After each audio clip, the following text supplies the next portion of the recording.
The air in Salvatore's Italian restaurant always smelled like basil and red wine, even at 10 in the morning. I'd been working the breakfast and lunch shifts for almost 3 years now. Enough time to know which floorboards creaked and which customers tipped well. Enough time to become invisible. "Order up, Sophia." Marco, our line cook, slid 2 plates across the stainless steel counter. I balanced them on my forearm with practiced ease, navigating between the crowded tables. Tuesday mornings were usually quiet, but a convention in town had filled us to capacity. My feet already ached in my scuffed black shoes, and my dark hair was coming loose from its ponytail. But I kept the professional smile plastered on my face. 1 more year of this, and I'd have enough saved for nursing school. 1 more year. "Can I get you anything else?" I asked the elderly couple at table 7, setting down their eggs, Benedict, and home fries. The woman smiled warmly. "No thank you, dear. This looks lovely." I nodded and turned, nearly colliding with Mr. Rossi, the restaurant owner. His perpetually anxious expression was more pronounced today, his balding head shiny with sweat despite the blast of air conditioning. "Everything okay, Mr. Rossi?" I asked. He startled. Yes, of course, Sophia. Just make sure table 12 gets whatever they need, okay? Whatever they need." Table 12. I glanced over. It was in the corner, partially obscured by a decorative wine rack. I hadn't even noticed someone being seated there. Usually, Gina, our hostess, would tell me. "New customers?" I asked. Mr. Rossi wiped his brow with a handkerchief. "Just important customers. Very important." My curiosity piqued. I made my way toward table 12, notepad ready. As I approached, the atmosphere seemed to shift, like the air pressure dropping before a storm. 3 men occupied the round table. 2 sat facing the entrance, both wearing suits despite the summer heat. One was younger, with a neck thick as a tree trunk. The other was older, gray at the temples, with a scar running from his ear to his collar. But it was the 3rd man who drew my eye. His back was to the wall, giving him a view of the entire restaurant. He wore a charcoal suit that probably cost more than my monthly rent, tailored to broad shoulders. His dark hair was cropped short on the sides, but longer on top, styled with precision. He wasn't conventionally handsome. His nose had been broken at least once, his jaw too sharp, his cheekbones too severe. But there was something magnetic about him. Power radiated from him like heat from asphalt in August. I approached cautiously, the way you might a sleeping lion. "Good morning, gentlemen. Can I start you with something to drink?" The 2 suited men glanced at their boss, because that's clearly what he was, waiting for his permission to speak. He lifted his gaze to mine, and I nearly gasped. His eyes were a startling shade of amber, almost gold in the morning light. They assessed me coldly, clinically, like I was a specimen under glass. "Espresso," he said, his voice a low rumble with the barest hint of an Italian accent. "For all of us." I nodded, writing it down unnecessarily. "I'll be right back with that." As I walked away, I could feel his eyes tracking me, leaving a trail of goosebumps along my spine. I'd grown up in this neighborhood. I knew who he must be, even if I'd never seen him before. Luca Moretti. The name was whispered in corners of every business in Little Italy. Some said he was a businessman.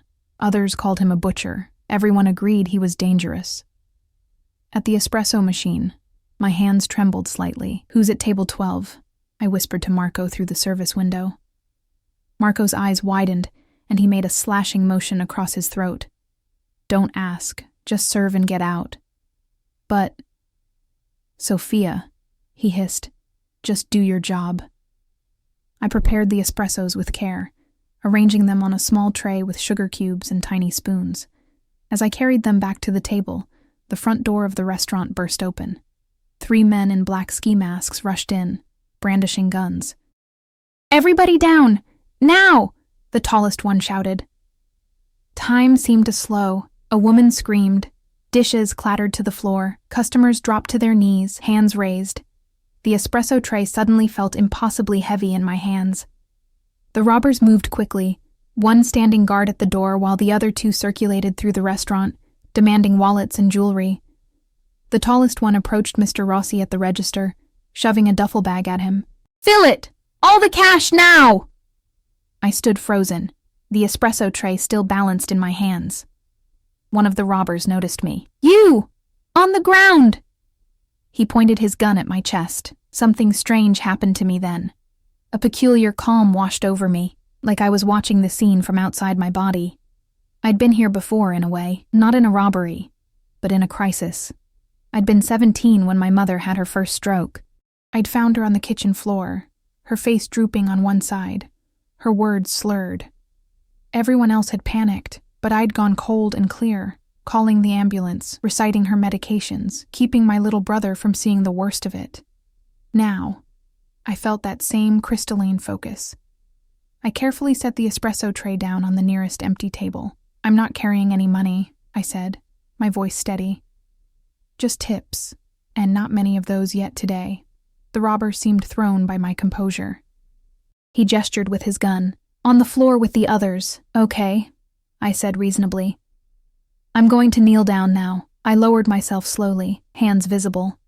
From this position, I could see under tables, the trembling legs of customers, a child clutching his mother's waist. I could also see, from the corner of my eye, that the men at table 12 hadn't moved. The third robber was working his way toward them now, demanding watches and wallets from terrified patrons. When he reached table 12, he pointed his gun at the gray-templed man. Watches, wallets, rings, all of it in the bag. The 3 men at the table remained perfectly still. The robber grew agitated. "Are you deaf?" I said. "I heard what you said," Moretti interrupted, his voice soft but carrying through the now silent restaurant. "Do you know who I am?" The robber hesitated, just for a second, but it was enough. In a blur of motion, the thick-necked man lunged across the table, seizing the robber's wrist and twisting until a sickening crack echoed through the room. The gun clattered to the floor. The other robbers reacted instantly, swinging their weapons toward table 12. What happened next was chaos. Gunshots exploded through the restaurant. People screamed. I pressed myself flat against the floor, covering my head. When I dared to look up, the 3 robbers lay motionless on the tile floor. The man with the gray temples was pressing a napkin to a bloody graze on his arm. The thick-necked man had produced a gun from somewhere and was checking the bodies. And Moretti was staring directly at me, those amber eyes narrowed with interest. Sirens wailed in the distance. Customers sobbed and huddled under tables. Mr. Rossi looked like he might faint, but Moretti's gaze never left me. The police arrived minutes later, flooding the restaurant with uniforms and questions. Somehow, in the confusion, Moretti and his men slipped away. I gave my statement mechanically, describing what I'd seen without mentioning Table 12's involvement. Something told me that would be unwise. Hours later, after the bodies had been removed and the last detective had gone, Mr. Rossi flipped the sign to closed and locked the door. "Go home, Sophia," he said, looking a decade older than he had that morning. "Take tomorrow off." I nodded numbly, collecting my purse from the employee locker. My phone showed 7 missed calls from my brother, who must have heard about the shooting on the news. Outside, the summer evening was thick with humidity. I walked slowly toward the bus stop, the day's events replaying in my mind like a bad movie. "Miss." The voice came from behind me, making me jump. I turned to find the thick-necked man from table 12, standing beside a sleek black Escalade with tinted windows. "Mr. Moretti would like to speak with you." It wasn't a request. I glanced around, but the street was empty in the gathering dusk. "Why?" I managed to ask. The man didn't answer, just opened the rear door of the SUV. Inside, I could make out Moretti's silhouette, watching me with those predatory eyes. Every instinct screamed for me to run. But where? And to what end? If Luca Moretti wanted to find me, he would. Besides, if he'd wanted to hurt me, he could have done it already. With a deep breath, I stepped forward and slid into the back seat. The interior of the SUV smelled of expensive leather and subtle cologne. Moretti sat opposite me, one ankle resting on the opposite knee, studying me with that same clinical interest from the restaurant. "You have a name," he said. It wasn't a question. Sophia Ricci. A flicker of something, recognition, crossed his face. "Italian?" "On my father's side. He died when I was 12. The Moretti nodded, as if this confirmed something for him. "You were calm today. When men with guns threatened you, you didn't panic." I shrugged, uncomfortable under his scrutiny. "Panicking doesn't help in emergencies." "No," he agreed, "it doesn't. But it's the natural response, fight or flight. You did neither. You assessed." "I'm a waitress, Mr. Moretti. I assess what people need for a living." His mouth curved slightly, not quite a smile. "You know who I am?" Again, not a question. "Everyone in Little Italy knows who you are." "And yet, you said nothing to the police." I met his gaze directly. I don't make a habit of inserting myself into other people's business. Moretti leaned forward slightly. "Those men today, they weren't there for the restaurant's cash. They were there for me. A message from a competitor." I wasn't sure how to respond to that. "I'm sorry?" "Don't be. They failed." He studied me for another long moment. "I find myself in need of someone with your composure. My sister is getting married next month. The planning has been chaotic. She needs an assistant, someone to help manage the details and keep things running smoothly." My mind raced to keep up with this unexpected turn. "You want to hire me? As a wedding planner? As an assistant to the bride? The salary would be considerably more than you make serving espresso." I frowned.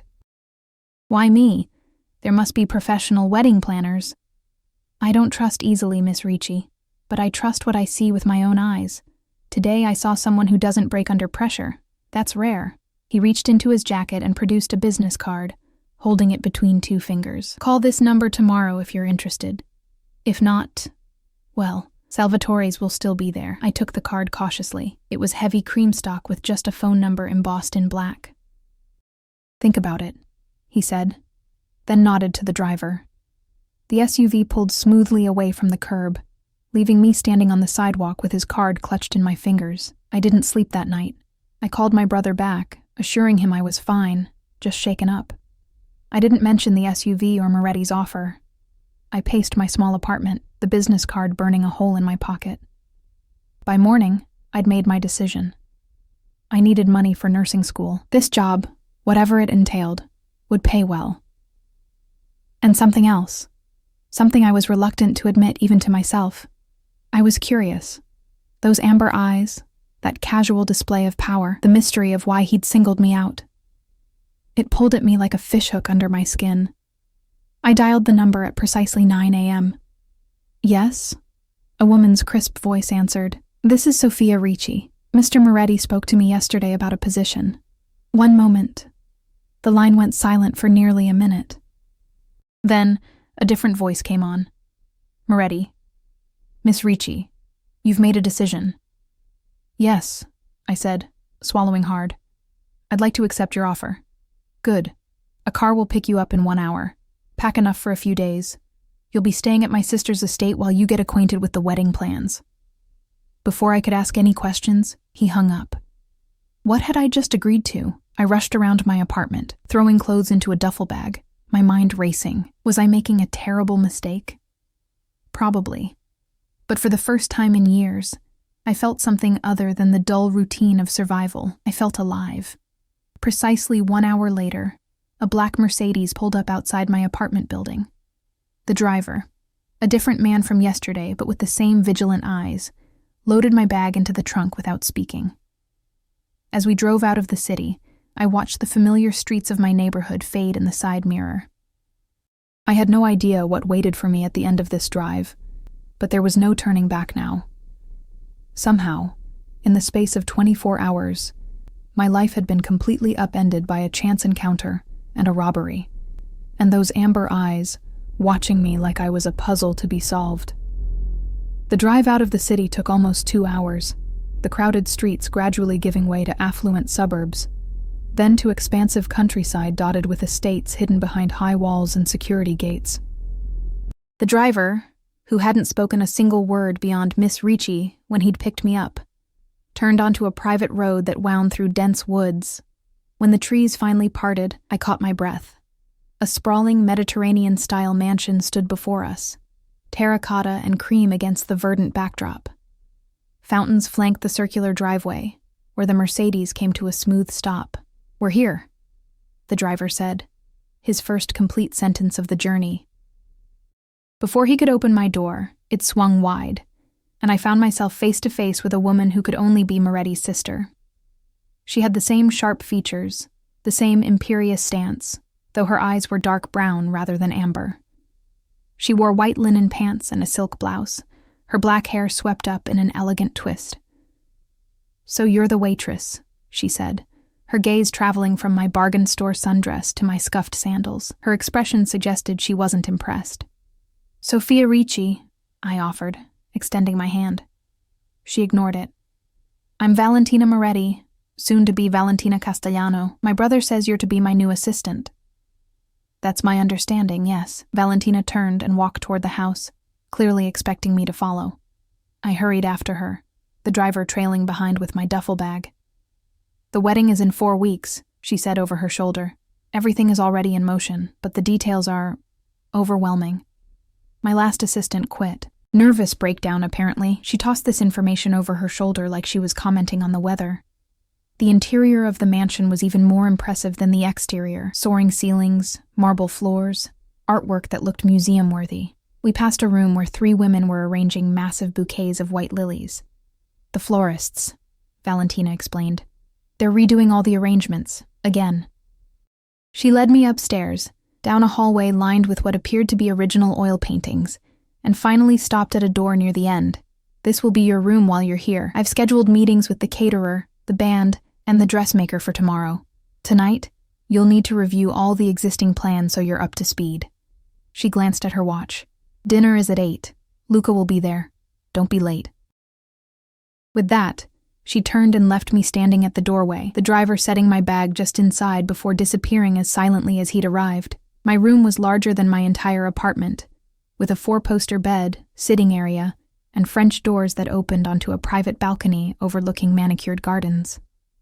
A tablet had been left on the desk, its screen displaying a wedding planning app with dozens of categories: floral, catering, music, guest list, security. Of course. When a man like Luca Moretti's sister got married, it wouldn't just be about flower arrangements and seating charts. I showered in the marble bathroom, which had more jets and nozzles than I knew what to do with, and changed into the nicest dress I'd packed, a simple black wrap dress that I usually reserved for job interviews. It felt hopelessly inadequate for dinner in this mansion, but it was the best I had. At precisely 8 o'clock, I made my way downstairs, following the sound of voices to a formal dining room where Valentina sat with an older woman who had to be their mother, the same regal bearing, the same uncompromising gaze. A man I assumed was the fiancé stood by the window, drink in hand. He was handsome in a conventional way, with an easy smile that seemed at odds with the Moretti family intensity. And then there was Luca, standing as I entered, those amber eyes finding me immediately. "Miss Ricci," he said, inclining his head slightly. "I see you've met my sister." "Yes," I managed, my mouth suddenly dry. He wore a different suit today, navy blue, still impeccably tailored. The thick-necked man from the restaurant stood unobtrusively in the corner, watching everything. "This is my mother, Maria Moretti," Luca continued, gesturing to the older woman, who assessed me with cool detachment. "And Antonio Castellano, Valentina's fiancé." Antonio stepped forward, taking my hand with genuine warmth. "A pleasure to meet you, Sofia. Val tells me you're our new savior." Valentina rolled her eyes. "I said no such thing. I said Luca hired her and we have to make it work." I felt my cheeks flush, but before I could respond, a middle-aged man in a suit entered. "Dinner is served, Mr. Moretti." Luca nodded. "Thank you, Vincent." The meal was elaborate. 5 courses of exquisite Italian cuisine served on china so delicate it seemed to glow in the candlelight. The conversation flowed around me, much of it about wedding details and family matters I knew nothing about. I ate quietly, trying to absorb as much as I could. "So, Sofia," Maria Moretti said suddenly, fixing me with her penetrating gaze. "Luca tells me you handled yourself admirably during that unfortunate incident at the restaurant." The table went silent. Even Valentina looked uncomfortable. I just stayed calm," I said. "A rare quality," Maria said. "My son seems to think it makes you qualified to help with my daughter's wedding, Mother." Luca said quietly, a warning in his tone. Maria ignored him. What makes you think you can manage a wedding of this complexity? I set down my fork carefully. Mrs. Moretti, I've spent the last 3 years managing the needs of 50 demanding customers at once, remembering complex orders without writing them down, and diffusing situations before they become problems. I'm organized, I'm efficient, and I don't crack under pressure. You're also not from our world, she replied. No, I admitted, I'm not. But sometimes an outside perspective is valuable. A flicker of surprise crossed Maria's face, and for a moment, I thought I'd overstepped. Then, unexpectedly, she smiled. We shall see, she said, turning back to her meal. After dinner, Valentina announced she was tired and retired upstairs with Antonio. Maria followed shortly after, leaving me alone with Luca in the grand living room. The thick-necked man, whose name I'd learned during dinner was Franco, remained stationed by the door. Luca poured himself a whiskey from a crystal decanter. You handled my mother well, he said, not looking at me. I wasn't trying to handle her, I replied. I was being honest. He turned then, studying me with those unnervingly perceptive eyes. Most people aren't honest with my family. They're too afraid. Maybe that's part of your problem, I said, then immediately regretted my boldness. To my surprise, Luca laughed. A genuine laugh that transformed his severe features. Perhaps you're right, Miss Ricci. Sophia, please, I said. If I'm going to be living here for the next month, Miss Ricci feels too formal. He nodded, taking a sip of his whiskey. Sophia, then. The way he said my name, rolling the syllables with his slight accent, sent an involuntary shiver down my spine. May I ask you something? I ventured. You may ask. I may not answer. Why me? Really? There must be professional wedding planners with far more experience. Luca set down his glass and approached me, stopping close enough that I could smell his cologne, something woody and expensive. When those men entered the restaurant, did you know they weren't there to rob it? The question caught me off guard. No, I thought they were robbers. But you weren't afraid. I was terrified, I corrected him. I just didn't show it. Exactly. He was close enough now that I had to tilt my head back to maintain eye contact. Do you know what business I'm in, Sophia? I swallowed hard. People say different things. I'm sure they do. The truth is, I'm in the business of power, and power attracts enemies. My sister's wedding will be attended by everyone who matters in my world. The security concerns alone, he trailed off. Let's just say, I need someone who can handle unexpected situations with discretion and composure. I'm a waitress, I reminded him. Not a bodyguard. You're more than a waitress, he said, his eyes searching mine. You wouldn't be here if you weren't. Before I could ask what he meant, the thick-necked man, Franco, cleared his throat. Sir, Giovanni is here. Luca straightened, his expression shifting back to its usual impassivity. We'll continue this conversation another time, Sophia. Review the wedding plans tonight. Valentina will keep you busy tomorrow. With that, he was gone, leaving me with more questions than answers, and a strange, fluttering sensation in my chest. The next morning, I woke early and spent an hour reviewing the wedding details on the tablet. The scale was staggering. 300 guests, a custom-built venue on the estate grounds, security protocols that read like something from a presidential inauguration. Valentina knocked on my door at 8, already dressed in a designer pantsuit, hair and makeup flawless. Ready? She asked, not bothering with morning pleasantries. The day was a whirlwind of meetings, the caterer presenting menu options, the band leader discussing musical selections, the security team reviewing protocols. Valentina was demanding and precise, rejecting suggestions that didn't meet her exacting standards. By mid-afternoon, I'd filled pages of notes and somehow managed to soothe the ruffled feathers of vendors who'd borne the brunt of the bride's perfectionism. You're not completely useless, Valentina remarked as we walked back to the house after dismissing the florist. It seemed to be her version of a compliment. Thanks, I replied dryly. Can I ask you something? She raised an eyebrow. If you must. Why did your last assistant really quit? Valentina stopped walking, turning to face me fully. For a moment, I thought she might be angry, but instead she looked tired. "Because this isn't just a wedding," she said quietly. "It's a statement. A declaration. The Moretti family joining with the Castellano family changes things in our world. Not everyone is happy about it." "You mean it's political?" She gave me a look that suggested I was being naive. "Everything is political in my family, Sophia." We resumed walking, and I processed this information. I'd known, of course, that Luca Moretti wasn't just a businessman. The whispers in Little Italy, the armed men who always surrounded him, the way people reacted to his name, it all pointed to something darker. "Are you in love with him?" I asked suddenly. "Antonio, I mean." Valentina looked surprised by the question. Then, unexpectedly, she smiled. A genuine smile that softened her sharp features. "Yes," she said simply. "He makes me feel normal."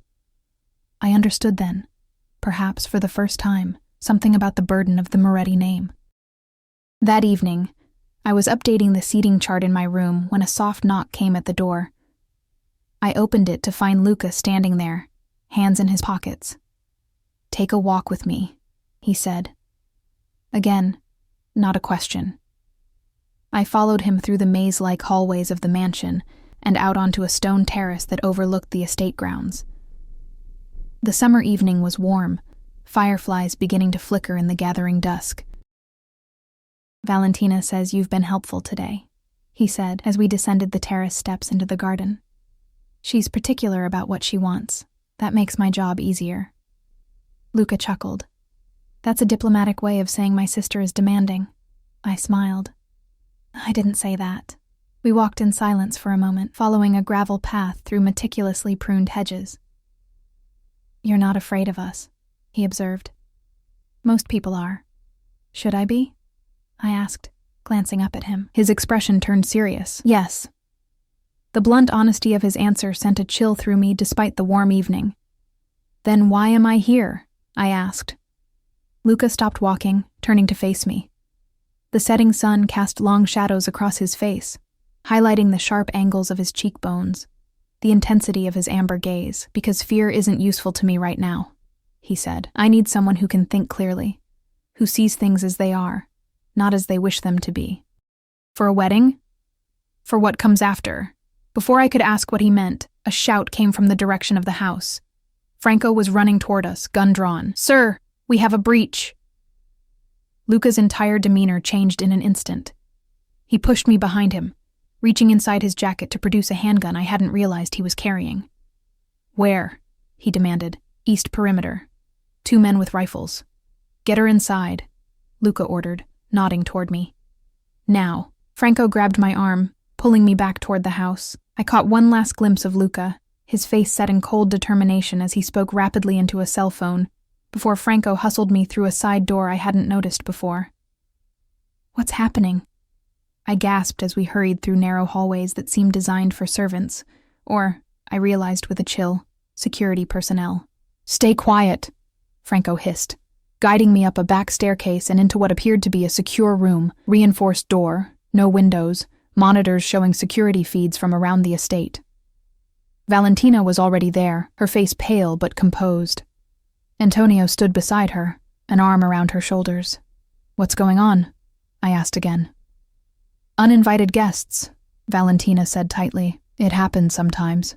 On one of the monitors, I could see men in tactical gear moving through the woods that bordered the property. On another, Luca and several armed men were taking positions around the house. "Shouldn't we call the police?" I asked. Antonio laughed without humor. "The police don't come here unless they're invited, and they're certainly not invited tonight." I sank into a chair, my legs suddenly weak. This was real. The danger, the violence. It wasn't just rumor or exaggeration. I was witnessing it firsthand. For the next 30 minutes, we watched the security feeds in tense silence. There were brief bursts of gunfire, shouted commands, then finally, an all-clear signal. Franco received a call, listened briefly, then nodded to Valentina. "It's over," he said. "They've been dealt with." I didn't ask what that meant. I didn't want to know.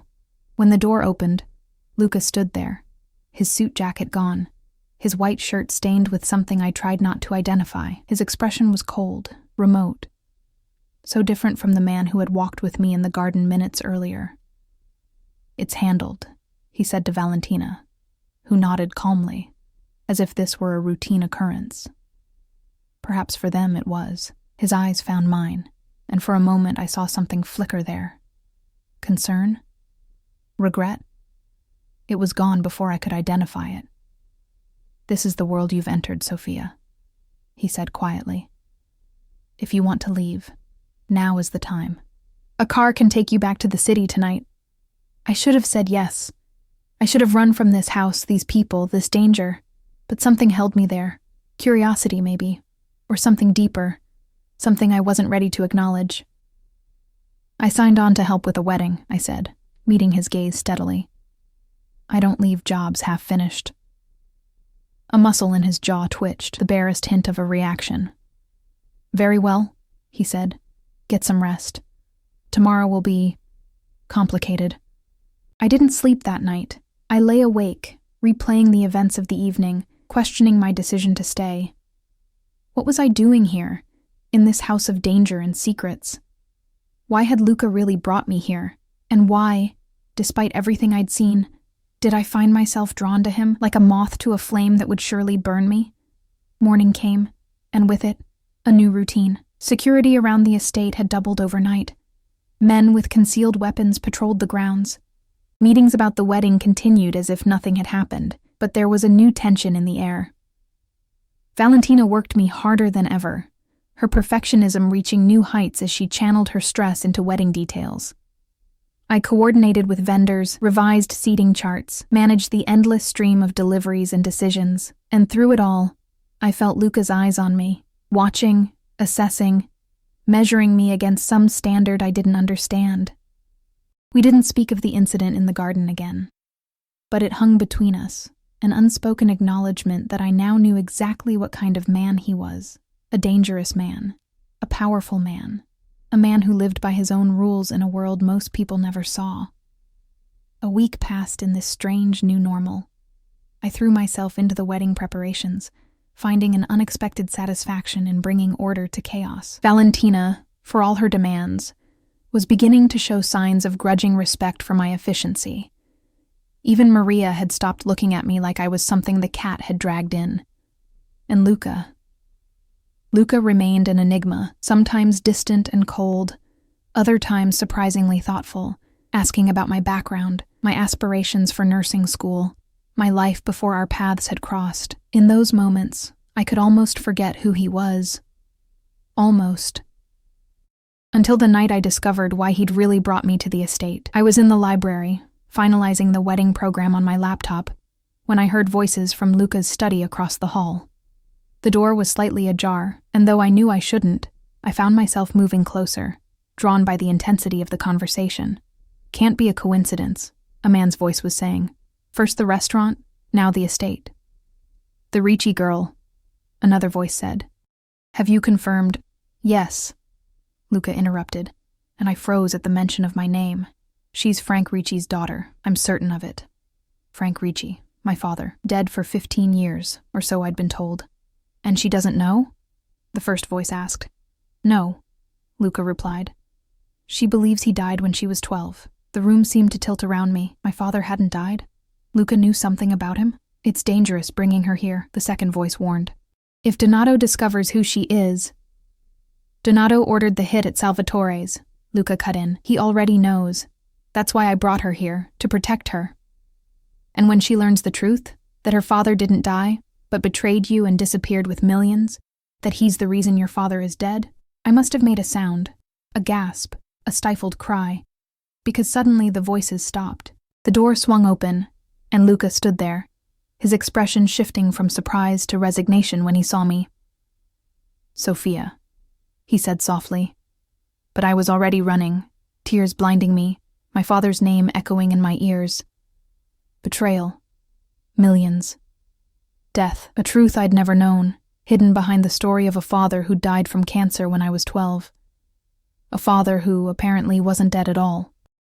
I ran through the mansion's corridors, tears streaming down my face, my mind struggling to process what I'd just heard. My father was alive? He had betrayed the Morettis? Was that why Luca had really brought me here? Not because of my composure during the robbery, but because of who my father was? I burst into my room, slamming the door behind me. My hands shook as I grabbed my duffel bag from the closet and began shoving clothes into it haphazardly. I needed to leave, to get as far away from this place, from these lies, as possible. A knock came at the door. I ignored it, continuing to pack. "Sophia," Luca's voice, low and insistent. "Open the door." "Go away," I called, my voice breaking. "Please, let me explain." "Explain what? That you've been lying to me? That you brought me here under false pretenses? That my father—" My voice caught on a sob. The door opened despite my not unlocking it. Of course. It was his house. He probably had keys to every room. Luca stood in the doorway, his expression grim. Behind him, I could see Franco stationed in the hallway, ever vigilant. "You were never going to tell me, were you?" I accused, wiping angrily at my tears. He stepped into the room, closing the door softly behind him. "Not like this," he admitted. "Not until after the wedding, when it was safer." "Safer?" I laughed bitterly. "Men with guns tried to kill you in my restaurant. More men with guns came to this estate. Nothing about being near you is safe." Luca didn't flinch at my outburst. "Those men weren't just after me, Sophia. They were after you, too. That stopped me cold." "What are you talking about?" He sighed heavily, running a hand through his dark hair. "May I?" he asked, gesturing to the armchair near the window. I nodded stiffly, sinking onto the edge of the bed, my half-packed bag beside me. "Your father, Francesco Frank Ricci, was my father's consigliere, his right-hand man, his most trusted advisor, for nearly 20 years, Luca began. "I grew up with him always at my father's side. He was like an uncle to me, to Valentina." I shook my head in disbelief. "My father was an insurance salesman. He died of lung cancer when I was 12. "That's what your mother told you, because that's what Frank wanted you to believe," Luca said gently. "The truth is more complicated." "Then uncomplicate it," I demanded. Luca's amber eyes held mine steadily. 15 years ago, my father was ambushed and killed by a rival family, the Donatos. It was a devastating blow to our organization. In the chaos that followed, a significant amount of money disappeared from our accounts. Millions. So did your father. The implications hit me like a physical blow. "You're saying my father stole from you and ran?" "The evidence pointed that way," Luca nodded. I was 22, suddenly thrust into leadership, trying to hold everything together while hunting for my father's killer and the missing money. By the time I realized Frank might have been set up, he was long gone. My mind raced, trying to reconcile this stranger he was describing with the father I remembered. The man who taught me to ride a bike, who made pancakes every Sunday morning, who kissed my forehead every night before bed. If my father disappeared 15 years ago, why come after me now? Why would these Donato people care about me? "Because your father resurfaced," Luca said grimly. 3 months ago, we received intelligence that he was alive, living under a new identity in Argentina. He reached out through an intermediary, claiming he had evidence proving he was innocent, that it was Victor Donato who orchestrated my father's murder and framed Frank for the theft. I struggled to keep up. "So these attacks, Victor Donato is trying to eliminate anyone who might know the truth, anyone who could testify against him. That includes you. But I don't know anything," I protested. "You might without realizing it," Luca said. "Frank may have left something with you, told you something before he died. And even if you don't, Donato isn't the type to leave loose ends." I stared at him, trying to process everything. The robbery at Salvatore's was meant for me, yes. But when you didn't panic, when you handled it with such composure, I realized who you must be. You have your father's eyes, his calm under pressure. I knew then I had to get you somewhere safe before Donato figured out who you were too. "So you didn't hire me because you were impressed with me," I said flatly. "You brought me here to use me as bait." Luca's expression hardened. "I brought you here to protect you." "Yes. I hoped your presence might draw out Donato's men, but every precaution was taken. You were never in real danger. Tell that to the men with rifles on the perimeter," I shot back. A muscle in his jaw twitched. If I wanted to use you as bait, I would have left you at your apartment and waited for Donato's men to come for you. Instead, I brought you to the most secure location I control, surrounded you with my best people. I wanted to argue, but his logic was frustratingly sound. Still, the betrayal cut deep. All this time, you knew who I was and didn't tell me. You let me think this was about a job, about the wedding. The job is real, Luca insisted. Valentina's wedding is happening and she does need help. But yes, I had another motive. I'm not going to apologize for protecting you, Sophia. Protecting me, I echoed, while lying to me. He leaned forward, his expression intensely serious. In my world, information is power, and power can be dangerous. I needed to be certain you weren't involved, that you truly didn't know anything. And are you certain now? I asked bitterly. Yes, he said simply. I believe you're an innocent in all this, and that makes my obligation to protect you even stronger.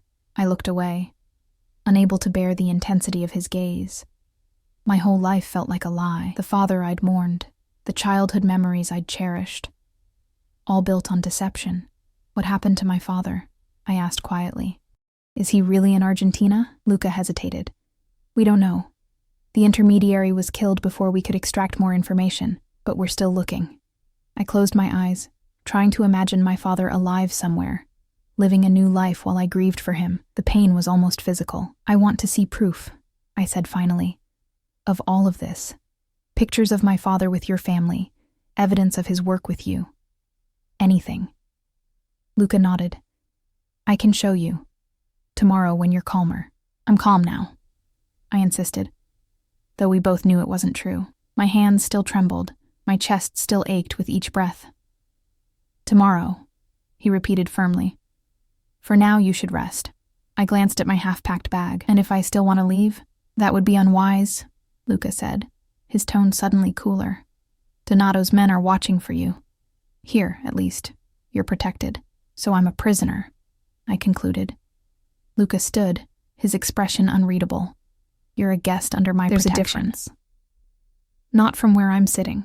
He moved toward the door, then paused, looking back at me. I know you feel betrayed, Sophia. But ask yourself this. If your father had been honest with you from the beginning, would your life have been better or worse? Sometimes lies are told to protect the people we care about. With that, he left, closing the door softly behind him. I heard the distinctive click of a lock engaging. A guest, not a prisoner. Right. I curled up on the bed, my tears finally overtaking me. Everything I thought I knew about my life, my family, my identity.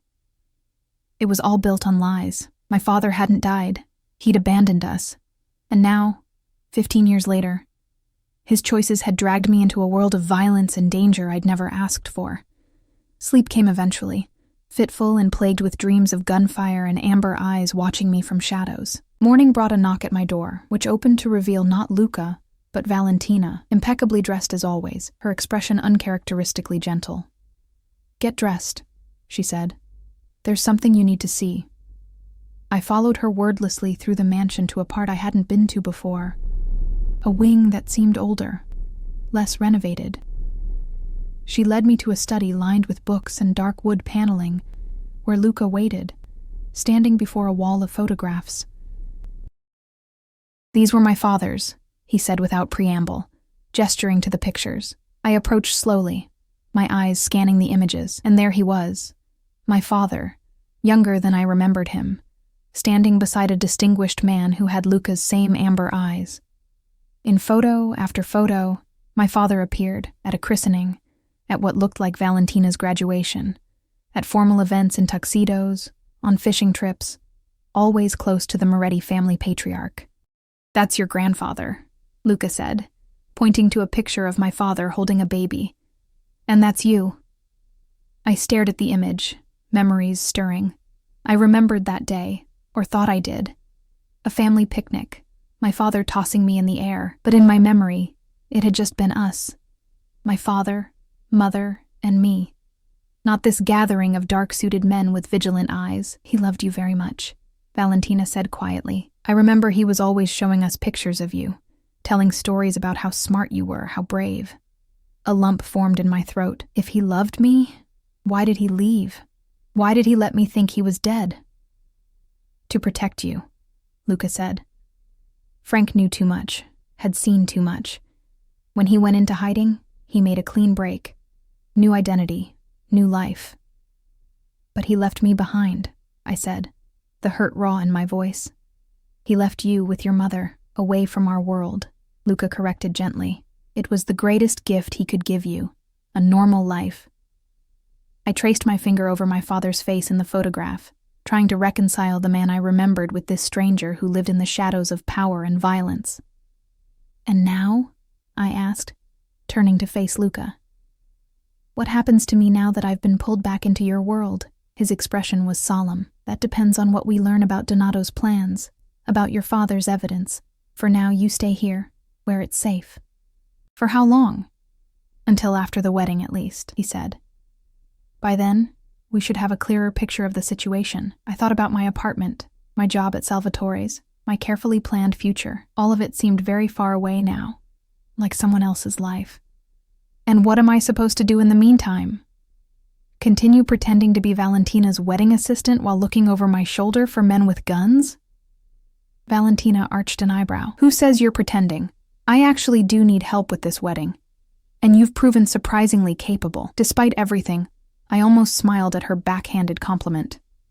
Luca stepped closer, his voice dropping. I know this isn't fair, Sophia. None of it is. But right now, we need to focus on keeping you safe while we find out what happened to your father and what evidence he has against Donato. I studied his face, searching for deception, for manipulation. But all I saw was determination and something else. A gentleness that seemed at odds with the dangerous man I knew him to be. Okay, I said finally. I'll stay. I'll help with the wedding. But no more lies, Luca. I want to know everything, good or bad. He held my gaze steadily. No more lies, he agreed. You have my word. I wasn't sure how much that was worth. The word of a man who lived in a world of violence and deception. But it was all I had to hold on to in the storm my life had become. Days blurred into weeks as the wedding approached.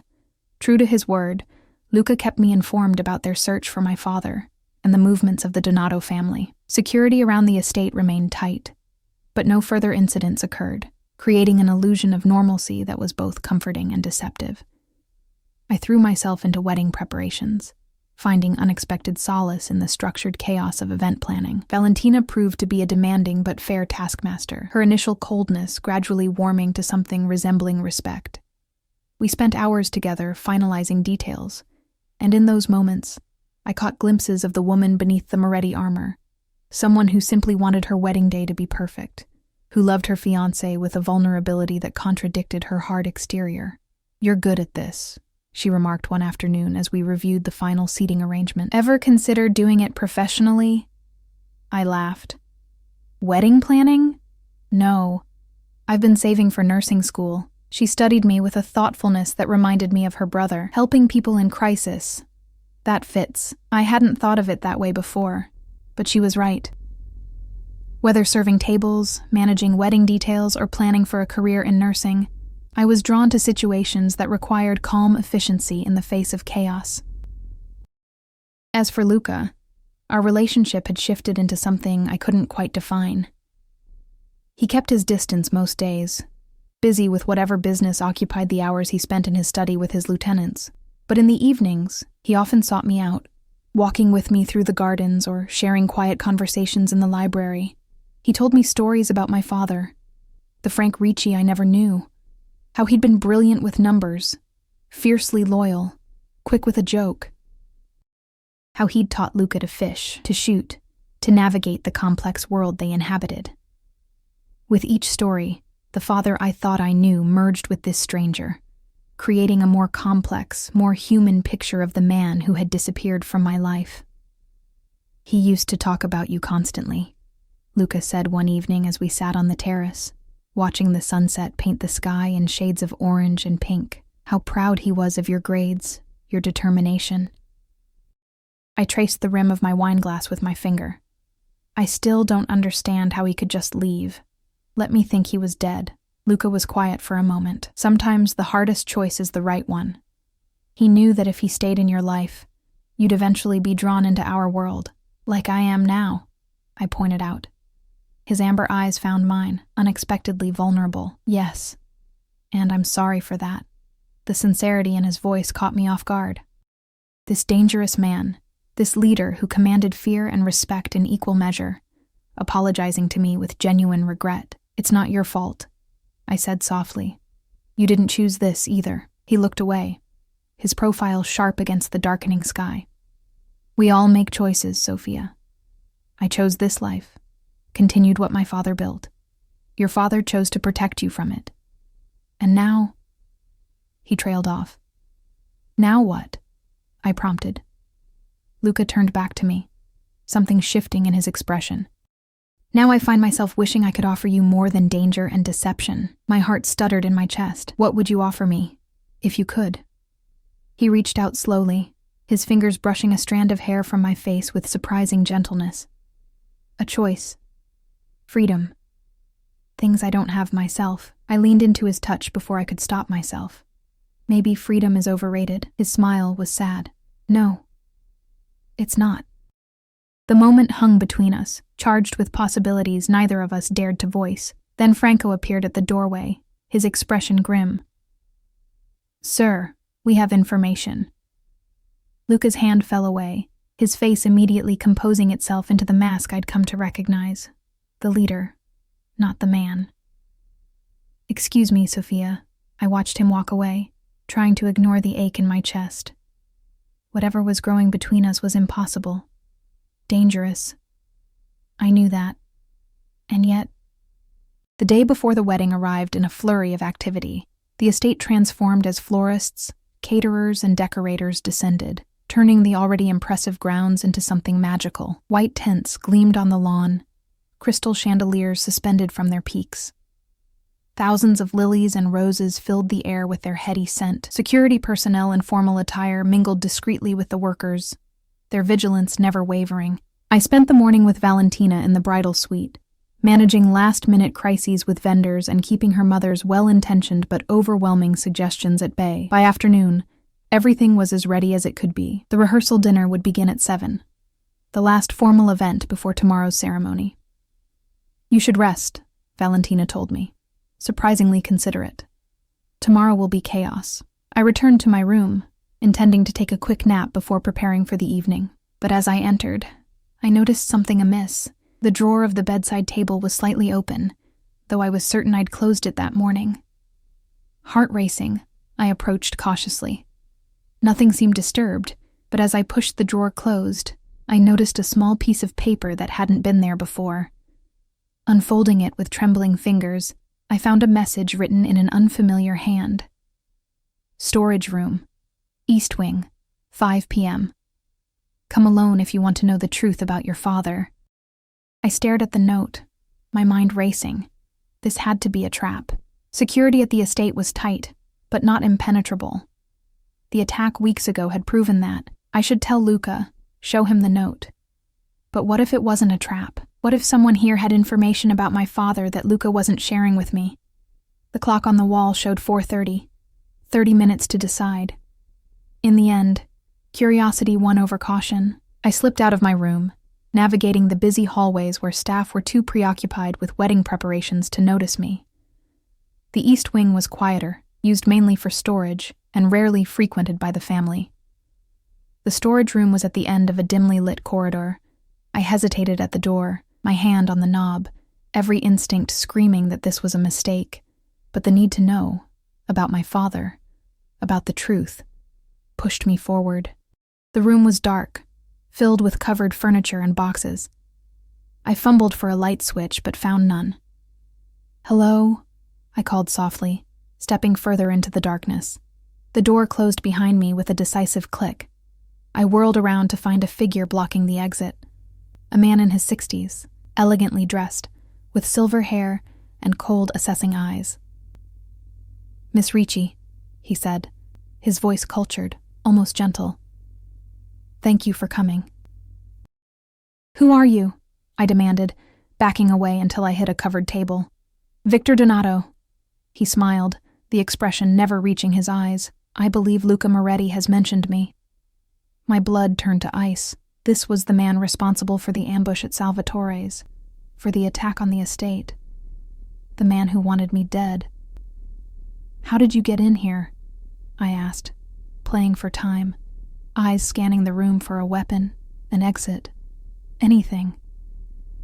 Money opens many doors, my dear, even in the Moretti fortress. He stepped closer, and I noticed he held something in his hand, a small, aged photograph. I believe this belongs to you. Despite my fear, I couldn't help looking. The photo showed my father, younger than I remembered him, holding me as a baby, my mother beside him.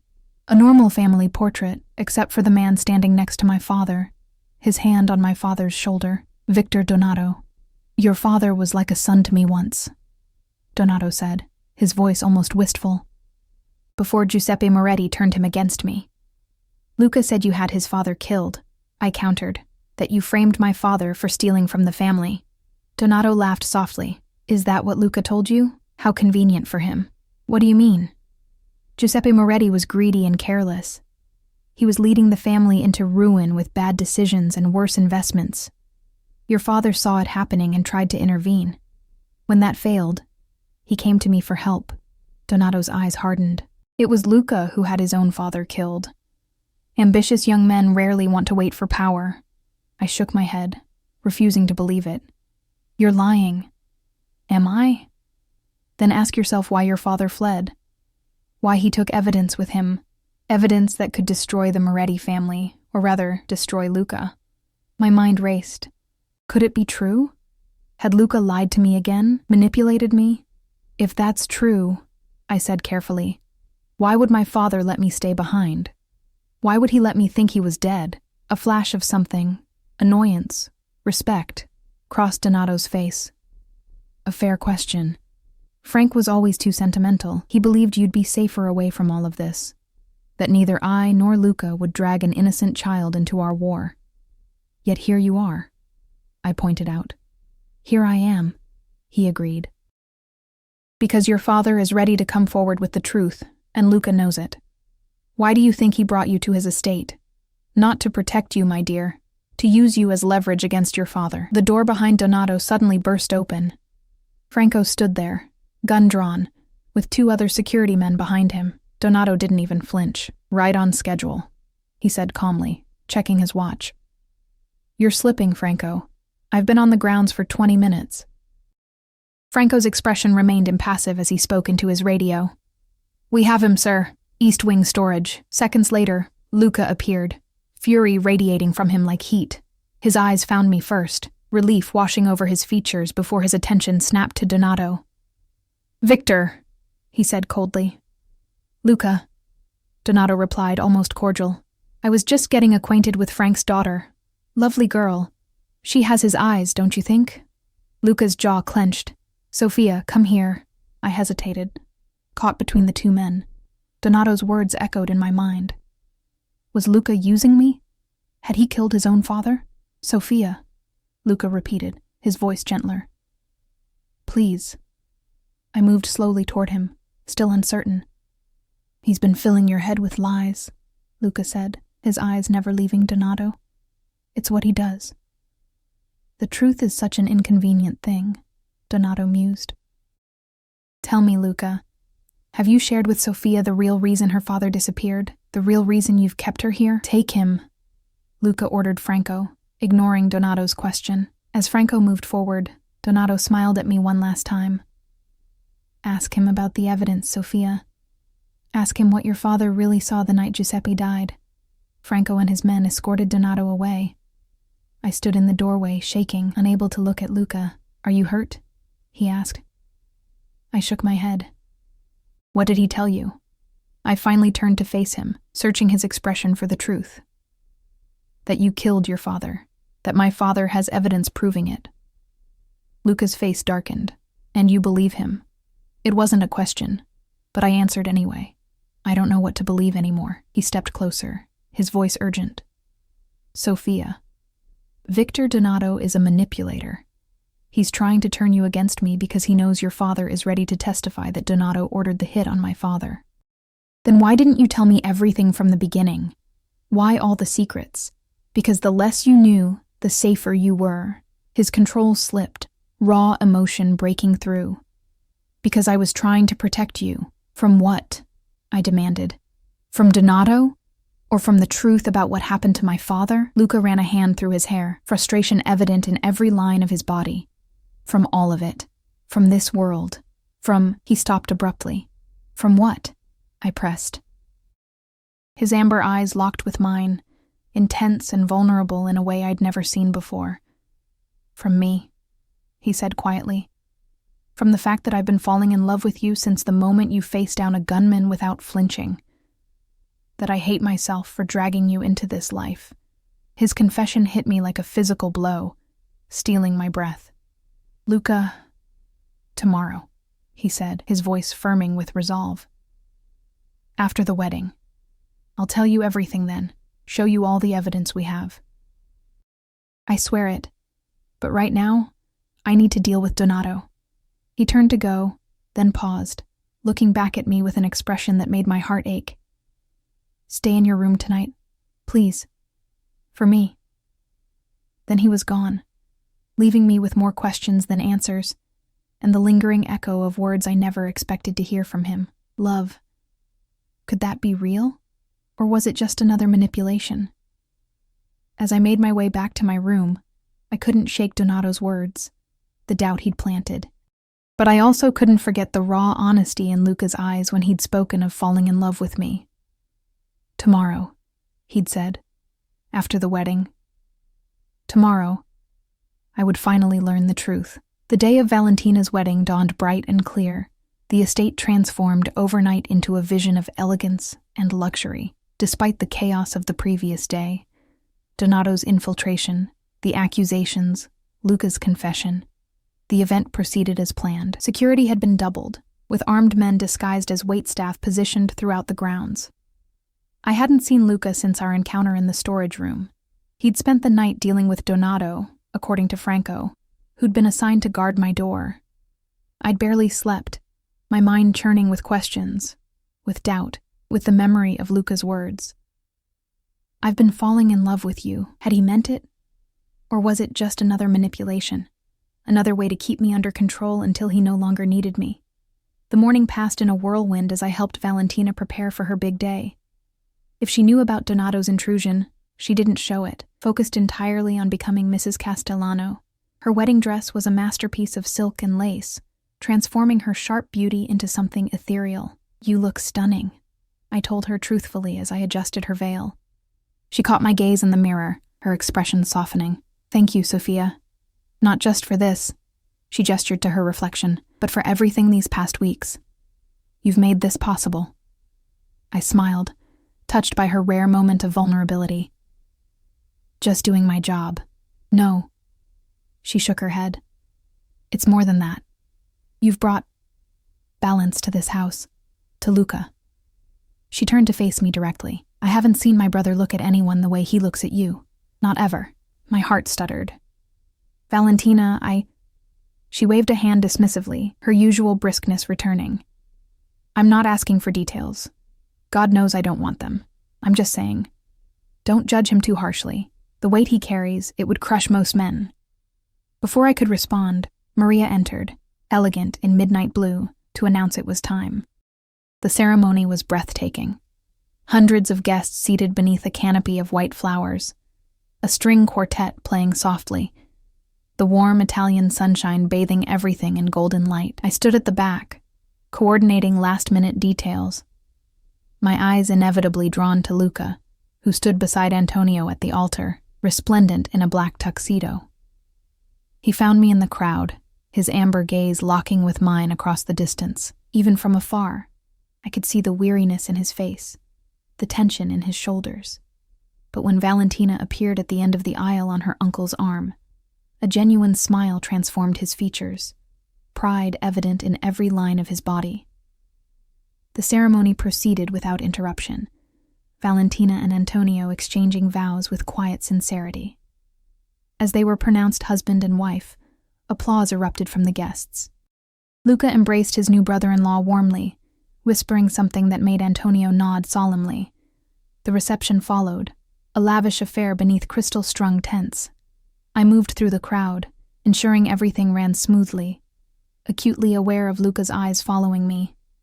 He was playing his role perfectly, the powerful family head, greeting guests, accepting congratulations, but whenever I glanced his way, his attention was on me. Finally, as evening fell and the dancing began, he approached me, looking even more exhausted up close. "Walk with me?" he asked quietly.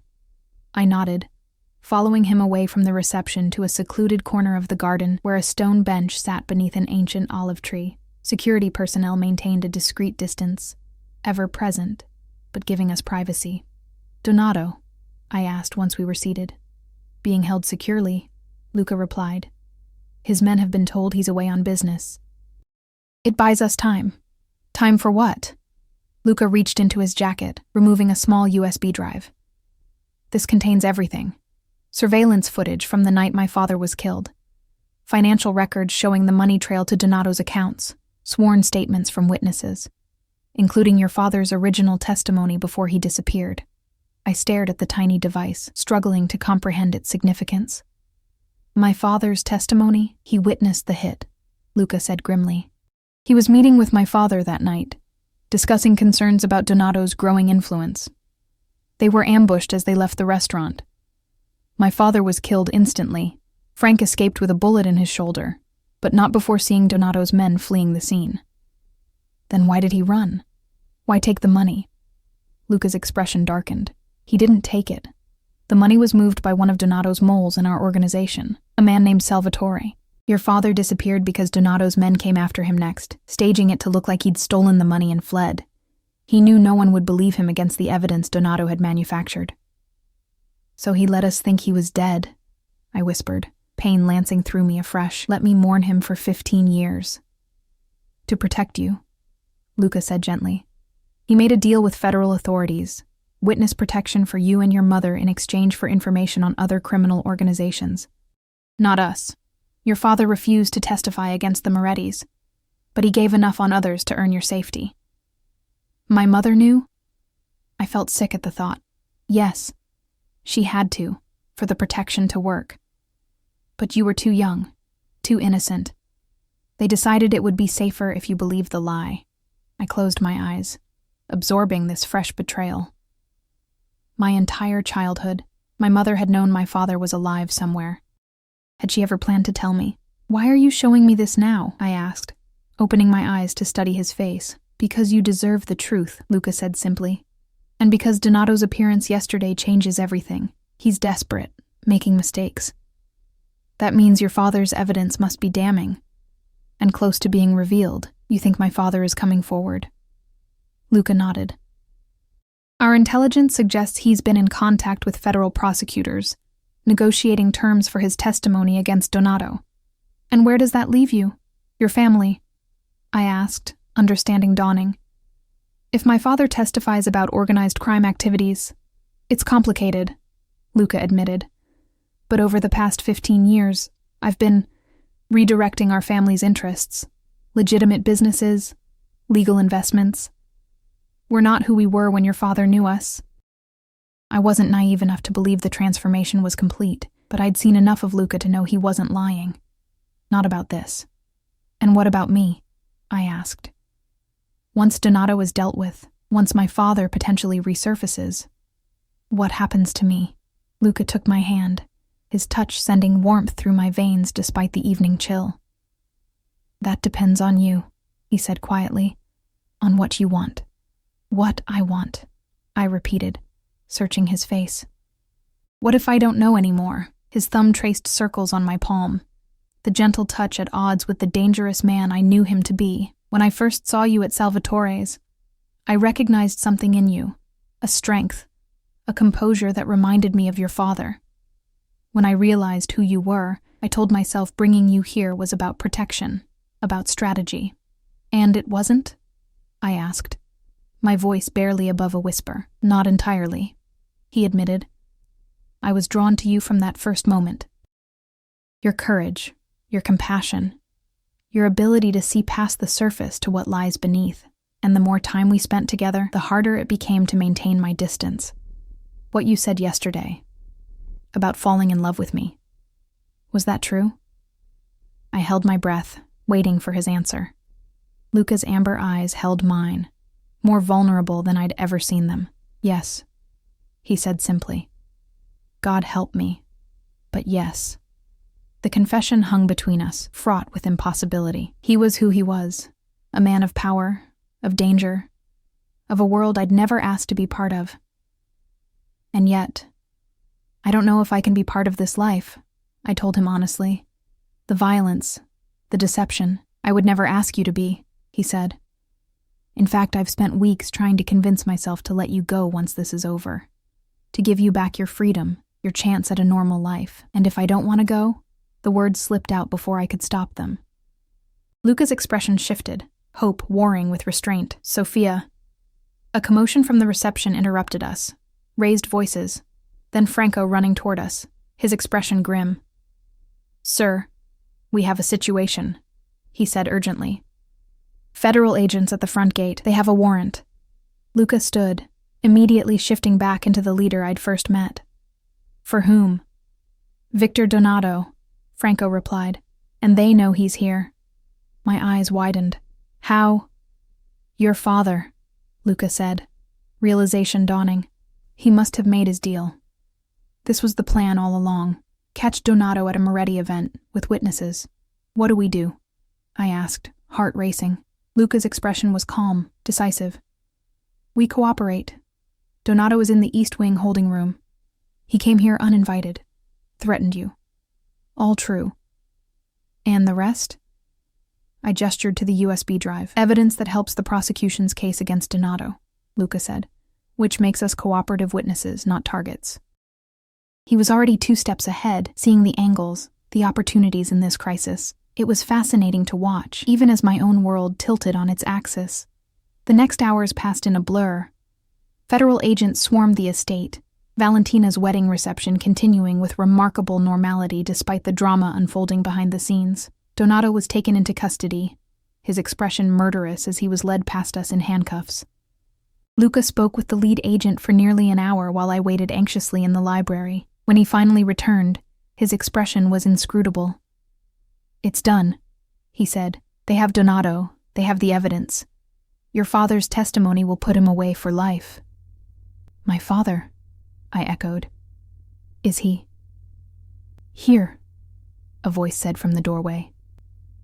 I turned, and the world stopped. A man stood there, older, grayer than I remembered, lines etched deeply around his eyes and mouth, but unmistakably my father, Frank Ricci, alive.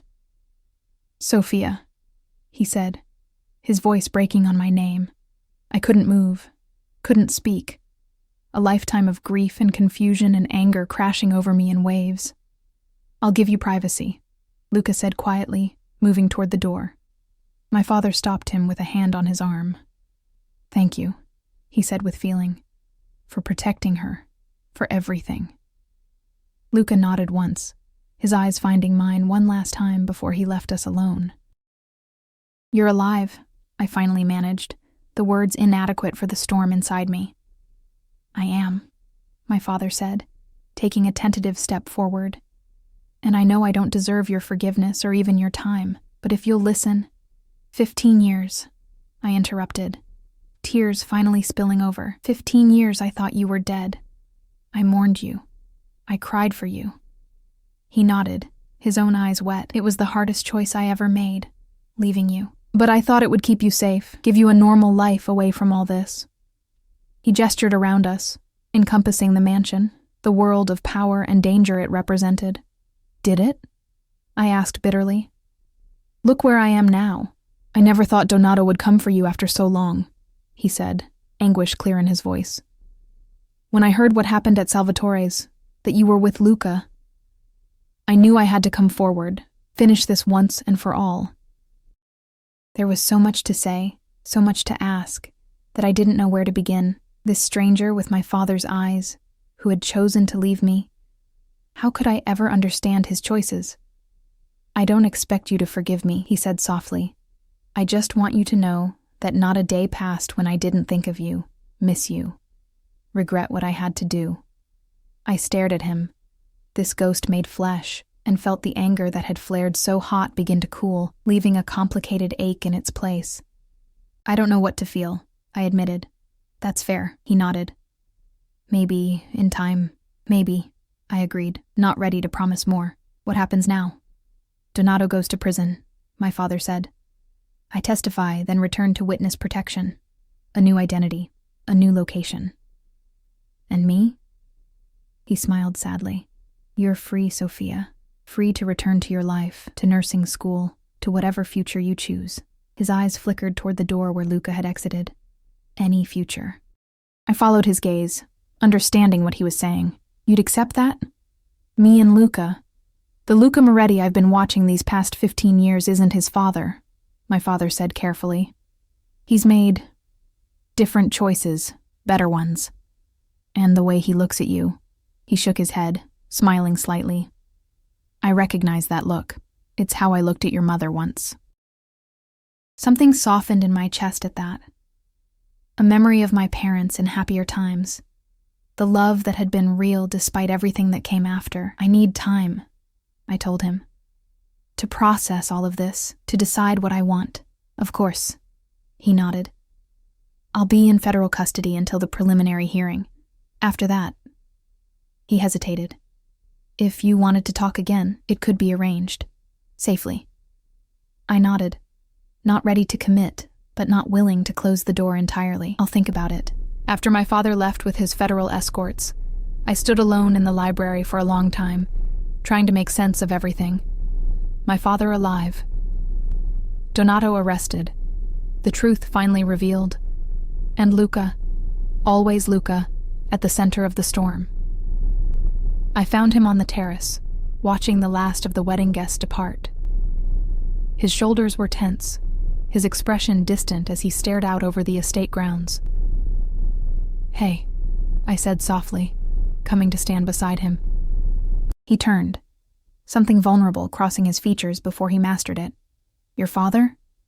Gone with the federal agents, for now. I leaned against the stone balustrade, our shoulders almost touching. He said I was free to choose my future.